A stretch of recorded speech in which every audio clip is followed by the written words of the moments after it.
Hi friends, welcome to bank Nifty boss YouTube ఛానల్కి. ఈరోజు July 16వ తారీఖు గురువారం. ఈ వీడియోలో నేను గత 3 రోజుల క్రితం ఒక చిన్న క్లిప్పింగ్ అయితే పెట్టాం కదా.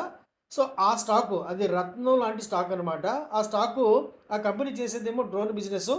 డ్రోన్ బిజినెస్సే కాదు, ఇప్పుడు రాబోయే కొత్త తరం బిజినెస్ ఏదైతే ఉందో, ఎలక్ట్రికల్ వెహికల్స్ కొత్త తరపు బిజినెస్ ఏదైతే ఉందో అవన్నీ కూడా ఈ కంపెనీ ప్రారంభిస్తుంది. పాత కంపెనీ దాదాపు ఒక 20 సంవత్సరాలు అయింది కంపెనీ ప్రారంభించి కూడా. కాకపోతే కంపెనీ ఇప్పటికీ కూడా పెన్నీ క్యాప్‌గానే ఉంది. కాకపోతే ఇప్పుడు కొత్త కొత్త సెగ్మెంట్‌లోకి వెళ్తుంది కాబట్టి కంపెనీ యొక్క భవిష్యత్తు ఎలా ఉండబోతుందో ఒకసారి చూద్దాం. వీడియోలోకి వెళ్ళే ముందు ఒక చిన్న డిస్క్లైమర్ ఏంటంటే, నేను సెబీ రిజిస్టర్డ్ కాదు. ఈ వీడియోలో ఈ కంపెనీలో జరుగుతున్న లేటెస్ట్ డెవలప్‌మెంట్ మీకు చెప్పే ప్రయత్నం మాత్రమే. అంతేగాని ఈ స్టాక్‌ని నేను కొనమని మాత్రం రికమెండ్ చేయటం లేదు. ఈ స్టాక్‌ని ఈ వీడియో చూసి మీరు కొనడం ద్వారా వచ్చే లాభ నష్టాలకి నాకైతే ఎటువంటి బాధ్యత లేదు. నాకు ఎటువంటి రెస్పాన్సిబిలిటీ లేదు, లయబిలిటీ లేదు.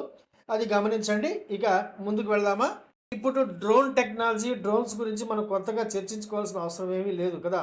ఎందుకంటే ఇప్పుడు రాబోయే టెక్నాలజీ అంతా కూడాను ఆ డ్రోన్ టెక్నాలజీ మీద, లేదా డ్రోన్ కంపెనీలు అందించే సర్వీసెస్ మీదే రాబోయే కొత్త తరం అయితే ఉందని చెప్పొచ్చు అనమాట. ఎందుకంటే ఇప్పుడు ఈ డెలివరీ సిస్టమ్స్ అన్నీ కూడా డ్రోన్ ద్వారానే జరగబోతున్నాయి, చైనాలో వలె. ఎందుకంటే ఇప్పుడు ఫార్మా ఉత్పత్తులు కావచ్చు, లేదా చిన్న చిన్న రిటైల్ ఉత్పత్తులు కూడా రాబోయే కాలంలో ఈ ఫిన్టెక్ కంపెనీస్ ఏదైతే ఉన్నాయో, ఈ కామర్స్ సంస్థలు లోకల్లో చెప్పాలంటే ఒక చిన్న సిటీ సర్కిల్లో ఒక అరౌండ్ ఒక 20-30 కిలోమీటర్స్ రేడియస్లో ఈ డ్రోన్ సర్వీసెస్ ఉపయోగించుకోబోతున్నాయి.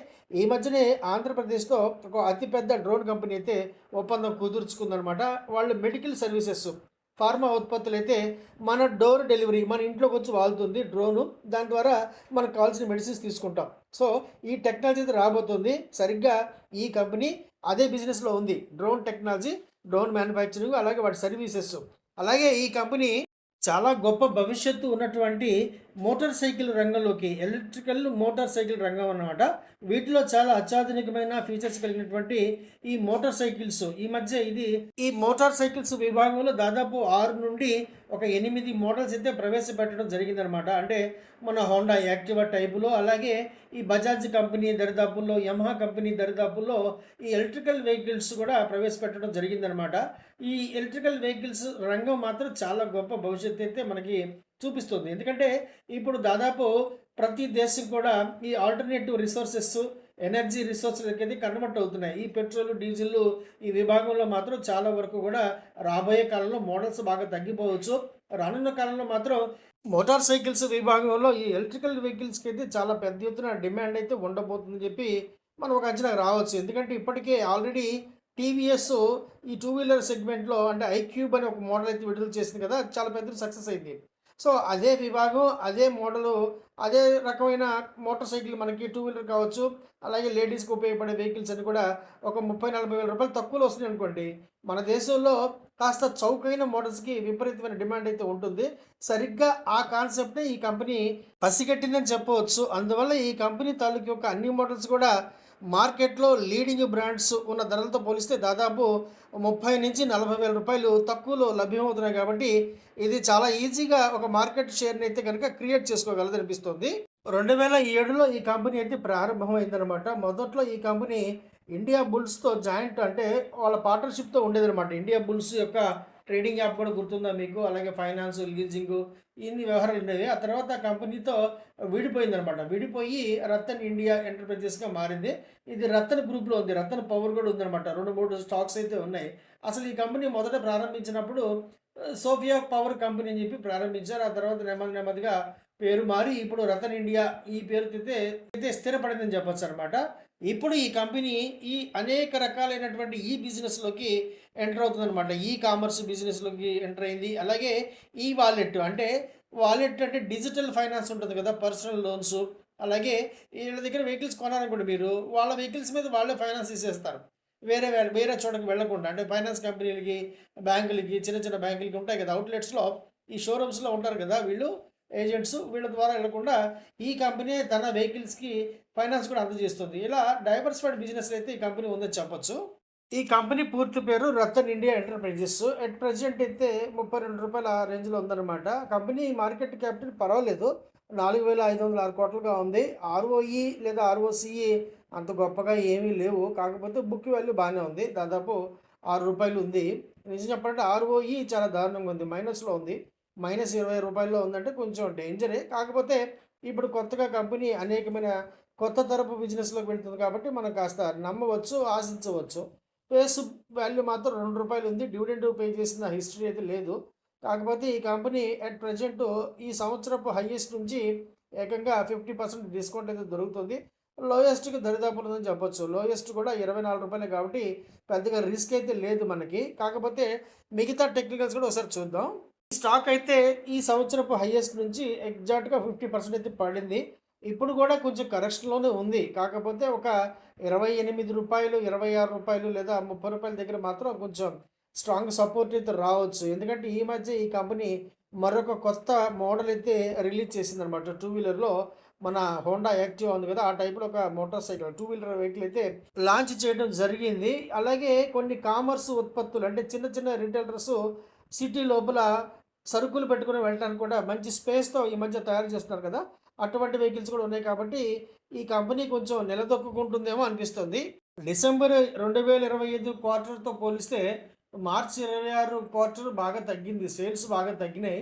ఎందుకంటే దాదాపు రూ. 300,00,00,000 తగ్గింది. కాకపోతే ఎక్స్‌పెన్సెస్ కూడా ప్రపోర్షనేట్‌గా బాగానే తగ్గించారు. అందువల్ల ఆపరేటింగ్ ప్రాఫిట్ నిజం చెప్పాలంటే నష్టం మరింతగా తగ్గింది. డిసెంబర్ 2025లో 155,00,00,000 నష్టం ఉంటే మార్చి 2026లో కేవలం 102,00,00,000 నష్టం ఉంది. ఆపరేటింగ్ మార్జిన్ కూడా 6%కి వచ్చింది. పెద్ద విషయం ఏం కాదనుకోండి. అదర్ ఇన్‌కమ్‌లో పెద్దగా తేడా ఏం లేదు. కేవలం 2,00,00,000గా ఉంది. ఇంట్రెస్ట్ కూడా యాజ్ ఇట్ ఈస్‌గా ఉంది. ఇంట్రెస్ట్‌లో పెద్ద వేరియేషన్ ఏం లేదు. గతంలో 18,00,00,000గా ఉంది. ఇప్పుడు 19,00,00,000 అయిందనుకోండి. అలాగే డిప్రిసియేషను తగ్గింది కొంచెం. డిప్రిసియేషన్ తగ్గడం అనేది కొంచెం మంచి విషయమే. కాకపోతే ఇప్పుడు నెట్ ప్రాఫిట్‌లో నష్టాన్ని కొంచెం బాగా తగ్గించారని చెప్పొచ్చు. డిసెంబరు 2025లో 162,00,00,000 నష్టం ఉంటే ఇప్పుడు 110,00,00,000 నష్టానికైతే పట్టుకొచ్చారు. కాబట్టి మార్జిన్స్ పెరిగినాయని చెప్పొచ్చు. నష్టంలో ఉన్నా కూడా మార్జిన్స్ కాస్త పెరిగినాయని చెప్పొచ్చు. ఈ ఇయర్ టు ఇయర్ పి&ఎల్ స్టేట్మెంట్ మాత్రం చాలా బాగుందని చెప్పొచ్చు. సేల్స్ ఏకంగా 700,00,00,000గా పెరిగిపోయింది. క్రితం మార్చికిను ఇప్పుడు మార్చికి. దాదాపు 7,530,00,00,000గా ఉంది. ఎక్స్‌పెన్సెస్ కూడా అదే రేషియోలో పెరిగాయి. ఎక్స్‌పెన్సెస్ తగ్గించుంటే బాగుండేది. కాకపోతే ఎక్స్‌పెన్సెస్ కొంచెం ఎక్కువే పెరిగాయని చెప్పొచ్చు. 7,613,00,00,000గా ఉంది. కాకపోతే మార్చి 2025లో 253,00,00,000 లాభంలో ఉన్న ఈ పి&ఎల్ స్టేట్మెంట్ ఇప్పుడు దాదాపు రూ.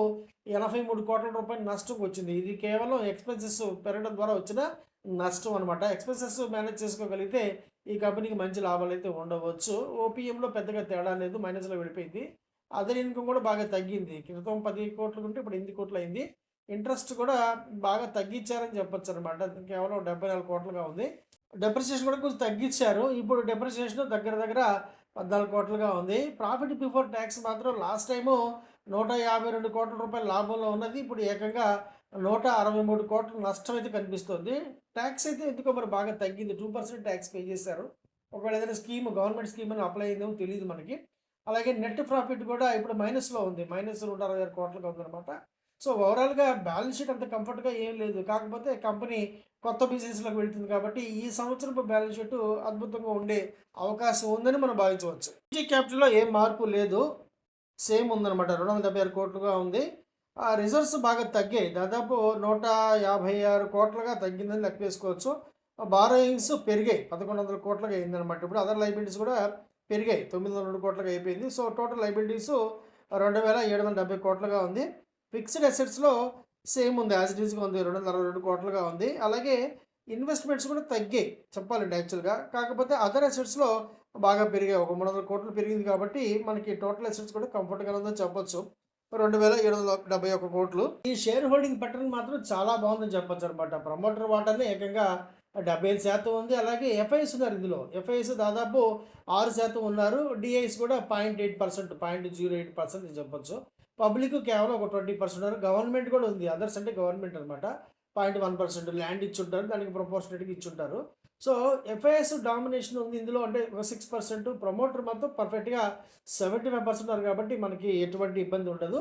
అలాగే నంబర్ ఆఫ్ షేర్ హోల్డర్స్ కూడా చాలా బాగున్నారు. 4,00,000 పైనే ఉన్నారు కాబట్టి లిక్విడిటీ ప్రాబ్లమ్ అయితే ఉండదు. ఎప్పుడంటే అప్పుడు కొనొచ్చు, ఎప్పుడంటే అప్పుడు అమ్మొచ్చు అనుకోవచ్చు. సో కంపెనీ ఏంటంటే కొత్తగా అనేక రకాలైన సెగ్మెంట్‌లోకి వెళ్తుంది. ముఖ్యంగా న్యూ జనరేషన్ బిజినెస్‌లో వెళ్తుంది కాబట్టి డ్రోన్ టెక్నాలజీ అని చెప్పి, ఈ వాలెట్స్ అని చెప్పి, అలాగే ఎలక్ట్రికల్ వెహికల్స్ అని చెప్పి రకరకాల బిజినెస్‌లోకి వెళ్తుంది కాబట్టి ఈ కంపెనీ మంచి అద్భుతమైన ప్రగతి ఉందని అనుకోవచ్చు మనం. కాకపోతే ఇక్కడ ఒకటే గుర్తుపెట్టుకోండి. ఇటువంటి స్టాక్స్‌లో మీరు ఇన్వెస్ట్ చేసే ముందు ఒకటికి 2 సార్లు ఆలోచించుకోండి. ఇన్వెస్ట్‌మెంట్ అనేది మీ పూర్తి స్వయం నిర్ణయం మాత్రమే. ఈ వీడియో ద్వారా మీరు కొనుగోలు చేసే ఎటువంటి ట్రేడింగ్ అయినా కూడా నాకు ఎటువంటి సంబంధం లేదు. నాకు ఎటువంటి లయబిలిటీ కూడా లేదు. కేవలం కంపెనీలో జరుగుతున్న లేటెస్ట్ డెవలప్‌మెంట్స్ మీకు అందించే ప్రయత్నం మాత్రమే చేస్తున్నాను. ఎందుకంటే నేను సెబీ రిజిస్టర్డ్ కాదు. ఈ వీడియో మీకు నచ్చితే కనుక తప్పకుండా లైక్ చేయండి, షేర్ చేయండి. ఇటువంటి మంచి కంటెంట్ పొందడం కోసం మర్చిపోకుండా మన యూట్యూబ్ ఛానల్‌ని సబ్స్క్రైబ్ చేసుకోండి. అలాగే నోటిఫికేషన్ ఆన్‌లో పెట్టుకోండి. అలాగే మీకు కనుక స్టాక్ మార్కెట్ పట్ల ఎటువంటి ఆసక్తి ఉన్నా స్టాక్ మార్కెట్ గురించి క్షుణ్ణంగా నేర్చుకోవడం కోసం ఖచ్చితంగా ట్రైనింగ్ తీసుకోండి. సీరియస్‌గా, ఇంట్రెస్టెడ్‌గా నేర్చుకోవాలి అన్న తపన ఉన్న వాళ్ళు మాత్రమే నన్ను సంప్రదించండి. ఎందుకంటే నాది చాలా విలువైన సమయం. అలాగే మీ సమయం కూడా విలువ కదా! సో దాన్ని వేస్ట్ చేసుకోవద్దు. ఓకే. వీడియో నచ్చితే కనుక తప్పకుండా లైక్ చేయండి, షేర్ చేయండి. ఫ్రెండ్స్ వీడియో చూసినందుకు thank you very much. Thank you. Friends నేను సెబీ రిజిస్టర్డ్ కాదు. నాకున్న బ్యాంకింగ్ ఎక్స్పీరియన్స్ ఎగ్జాక్ట్‌గా 25 years in a public sector bank as a senior manager. అలాగే నాకున్న stock market experience more than 35 years ఇప్పుడు. ఈ ఎక్స్పీరియన్స్‌లో నేను చూసిన, నేను పడిన అనేకమైన కష్టాల నుండి, నష్టాల నుండి నేర్చుకున్న గుణపాఠాల ద్వారా నాకు నేనుగా స్వంతంగా డెవలప్ చేసుకున్న అనేకమైన టెక్నికల్స్ ద్వారా నేను మీకు ఎడ్యుకేషన్ మరియు లెర్నింగ్ పర్పస్‌లో నేర్పించే ప్రయత్నం మాత్రమే చేస్తున్నాను. నా స్టాక్ మార్కెట్ యొక్క ప్రయాణాన్ని, అనుభవాన్ని నేను మీతో పంచుకునే ప్రయత్నం మాత్రమే చేస్తున్నాను. స్టాక్ మార్కెట్‌లో మీరు ఇన్వెస్ట్ చేసే ప్రతి రూపాయి కూడా ఎంతో కొంత నష్ట భయం అయితే ఉంటుంది ప్రపోర్షనేట్‌గా. అది ఈక్విటీస్ కావచ్చు, డెరివేటివ్స్ కావచ్చు.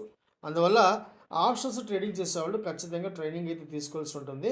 పూర్తిగా మీకు పరిపూర్ణమైన నైపుణ్యం, అవగాహన అలాగే నమ్మకం వచ్చిన తర్వాత మాత్రమే మీరు ఆప్షన్స్ ట్రేడింగ్ చేయవలసిందిగా నేను సలహా ఇస్తున్నాను. అంతేగాని ఆప్షన్స్ ట్రేడింగ్ ద్వారా మీరు కోటీశ్వరులు అయిపోవాలని చెప్పి కోరికతో మాత్రం స్టాక్ మార్కెట్‌లోకి రాకండి. ఎందుకంటే స్టాక్ మార్కెట్‌లో ముఖ్యంగా డెరివేటివ్స్‌లో స్టాక్ ఆప్షన్స్ కావచ్చు, లేదా ఇంట్రాడే, నిఫ్టీ, సెన్సెక్స్ లేదా ఇతరత్రా ఇండెక్స్ ఆప్షన్స్ కావచ్చు. ఇవన్నీ కూడా 100% రిస్క్‌ని అయితే కలిగి ఉంటాయి. ఇవన్నీ గమనించిన తర్వాత మాత్రమే మీరు ట్రేడింగ్ ప్రారంభించండి. ముఖ్యంగా ట్రైనింగ్ మీద బాగా దృష్టి పెట్టండి.